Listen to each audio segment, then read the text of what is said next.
Welcome to another edition of Horror Tales from Around the Net. Today's episode, The Slenderman Cometh. I once lived a normal life. I was a groundskeeper at a local cemetery. It wasn't the best job, but hey, it paid the bills. I lived alone in an apartment complex that stood about a mile from the cemetery in which I worked. I would spend my time writing short stories about my boring life and the days I spent at the cemetery. When I worked, it was usually during the afternoon into the twilight hours. I never would have worked at night. That place is creepy as it is, thank you very much. I stayed far away from it during the night. It was always the same routine. Show up at the cemetery, gather my tools, and go out to pick up trash and tidy up gravestones until it started to get dark, then go home and do whatever. Nothing special. This routine continued for a year and a half, ever since I got the job.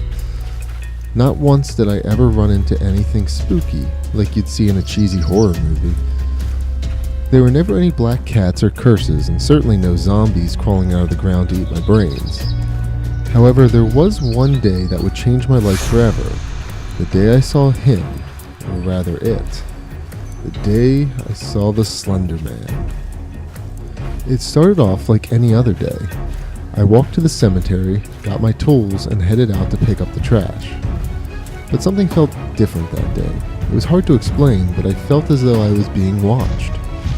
I would constantly look around nervously, only to find that there was nothing around. The only sounds I heard were birds chirping in the trees and the occasional car that passed by. So I spent the entire day on edge. Something in the back of my mind telling me that there was something else with me in the cemetery. At the end of my shift, as I headed back to put my tools away for the night, I noticed that the birds were gone, and there were no cars passing by anymore. Everything was eerily quiet. Just then, I saw what appeared to be a man standing about 100 feet from me. From what I could see, he was abnormally tall and wore a black suit jacket with a white shirt and a black tie. Because it was getting too dark, I couldn't see his face very well, so I couldn't tell if he was anyone familiar. I called out to him, but he didn't move. He just stood there like a statue. I began to walk towards him, accidentally dropping my tools along the way. I bent down to pick them up, and when I looked to where the man was, he was gone. There was no sign of him anywhere. I scratched my head and shook it off, thinking that I was just seeing things because I was overworked. I put my tools away and headed home, but I walked a little quicker than usual. I was still a little nervous, and questions filled my head. Who was that man? Why did he just stand there? How did he appear so quickly? Was he real, or just a figment of my imagination? That night I barely slept at all. It was my thoughts that caused my insomnia. The next day at the cemetery, I was even more tense. I felt like if a leaf were to fall on my head, I'd scream in terror. Unfortunately for me, the more tense I got, the more distracted I got from my work. Soon enough, my boss Jeff came out to talk to me. Jeff was a good guy. He and my father went way back, and he was the one who gave me the job as the groundskeeper in the first place. He and I were also good friends, and he knew that I wasn't acting myself that day. "Steven, what's the matter?" he asked me. "You seem a little off today. Is something wrong?" I didn't want to sound like a crazy person, but I knew I could never lie to Jeff, so I told him the truth. "I saw something yesterday, Jeff. There was a man in a suit that was just standing in the cemetery. He didn't do anything, and then he disappeared out of nowhere. It kind of freaked me out." Jeff looked at me like I was crazy. "Wait, what did you say this man looked like?" I was surprised that he actually somewhat believed my story. He was really tall with a nice suit on. It was too dark, so I couldn't see his face. Jeff rubbed his head and sighed. "I don't believe it." I rolled my eyes, thinking that he was talking about my story. But then he continued. "I didn't think the legends were true, but what you've explained to me, Steven, verifies that maybe the Slender Man does exist." Now I was the one that was confused. Slender Man? What's a Slender Man? "I'm not the one you should be asking these questions, Steve. I only know a little bit about him. But I have a friend, James. He knows everything there is to know about the Slender Man." He took out a piece of paper and a pencil and scribbled something down. Handing it to me, he said, This is where he lives. I'll give him a call and tell him what you saw and that you're coming to learn more about the Slender Man. Any questions you have, he'll answer them. I still thought the idea was a little crazy, but I wanted to know exactly what the Slender Man was. That night, I did as Jeff suggested and paid a visit to his friend James. As I entered his house, I saw he was already seated at a table, with pictures scattered all around. But when I walked to the door, James greeted me with a smile. "Ah, Stephen! Jeff told me you were coming. Please take a seat." I pulled up a chair to the table and began to observe some of the pictures he had laid out. "Jeff told me that you think you saw the Slender Man, and that you wanted more info on him. Well, you've come to the right place." I nodded. He began to tell me everything he knew. "One thing you should know about the Slender Man. He is not human," James began. "We don't know what he is exactly, but we know for sure he isn't human. People who have seen him describe him just as you saw him, but he is sometimes seen with black tentacles emerged from his back. He is a fearsome creature and kills most likely for the fun of it. Now let me give you a little backstory on the Slender Man. One of the first recorded instances of him was back in the mid-1500s in Germany. A wooden artist by the name of Hans Freckenberg created a piece that displayed a creature that looked not unlike the Slender Man. It was discovered in Holzburg Castle in 1883. Here's what it looks like." He slid one of the pictures over to me, one that depicted a knight dueling with a strange humanoid creature with multiple arms and legs. James continued. Now, Hans Freckenberg was known for his realistic depiction of human anatomy, but as you can see in that work, the character on the right has multiple arms and an oddly shaped face. This work differs greatly from all of his other works. I was intrigued about the amount of knowledge that James had, but he wasn't quite finished. He slid another picture over to me. This one showed several children frolicking on a playground. Nothing out of the ordinary, except for the fact that a man that looked exactly like the one I saw in the cemetery was standing ominously in the background. Looking at that picture caused chills to race down my spine. Now here is the first recorded photograph of the Slender Man. You can just see him in the background. According to the records, every single child in that photograph disappeared shortly after it was taken. They haven't been seen since. I was astonished. I couldn't believe what I was seeing. James then passed me a few more modern-looking pictures. Each one seemed like a normal, everyday nature or family photo, but in the background of every one, the same tall man could be seen, looming in the shadows. "That's pretty much all you need to know," James concluded. "Any questions?" I shook my head, still trying to wrap my head around why this thing was looking at me the day I saw him.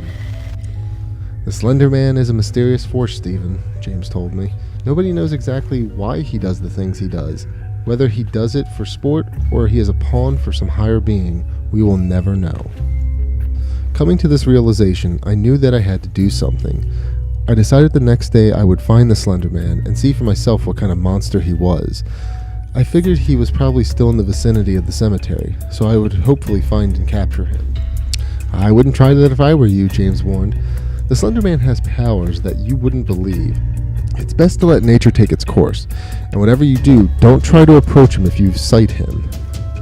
I assured James I would do no such thing and thanked him for all the information as I left.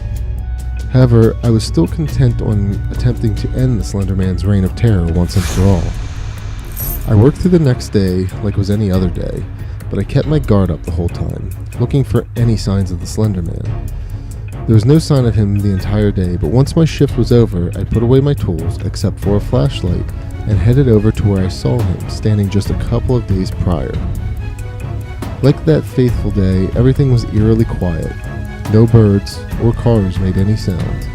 I could sense he was nearby. I approached the area where I first saw him and sat on one of the gravestones, waiting. I knew he would come, eventually.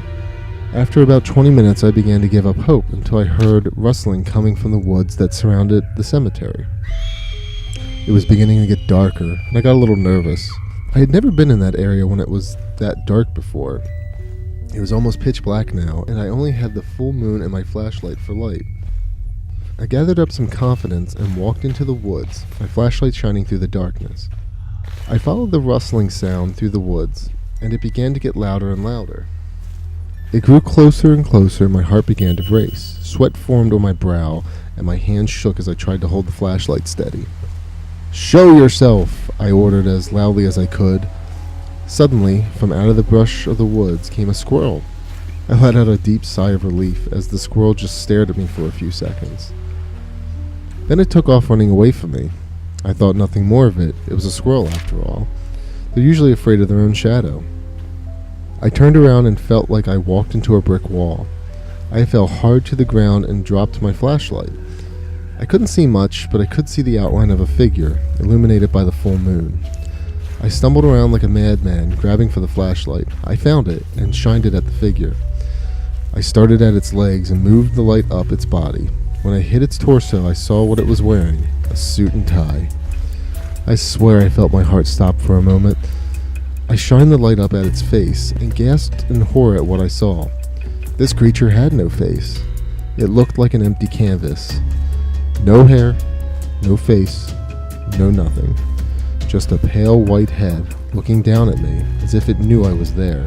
He must have been at least 9 or 10 feet tall. I stumbled to my feet and felt 2 hands grasp my neck. I began to panic as my heart raced faster and faster, my breathing getting heavy. The creature pulled me closer and raised me up so my head was level with his.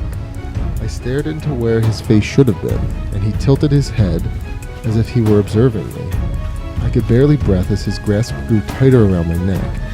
I struggled furiously, and suddenly several black tentacles emerged from the creature's back. I knew this was the end. I was about to become another victim of the Slender Man. He raised one of his tentacles, and I braced myself for the end. However, I heard the faint bark of dogs, and a few men calling my name.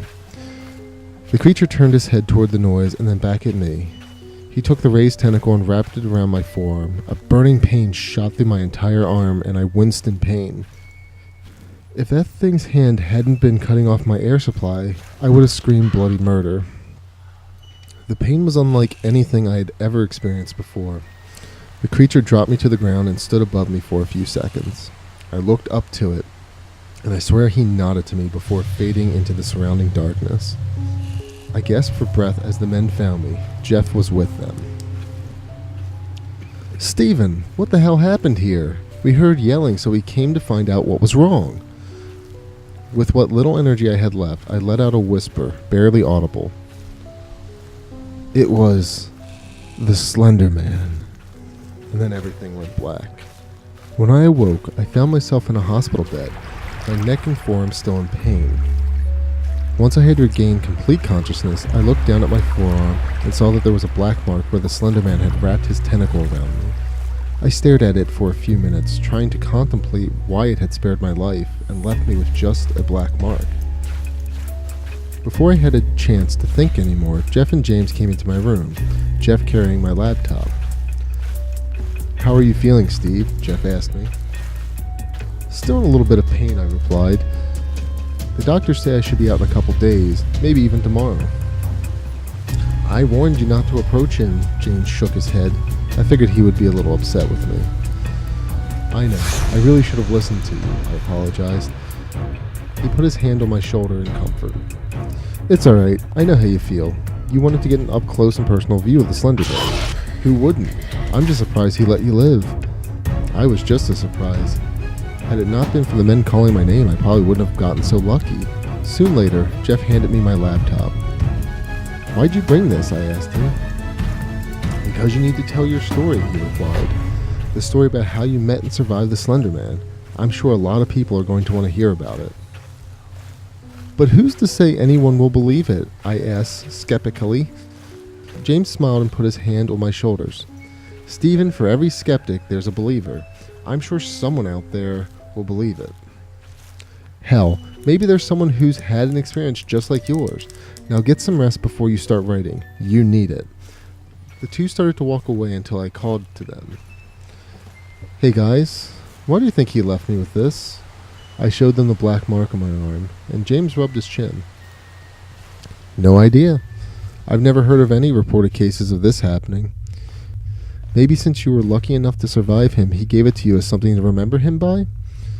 He smiled, and then the two walked out of my room. I chuckled to myself at the thought, but then I realized that maybe that wasn't so crazy of an idea after all.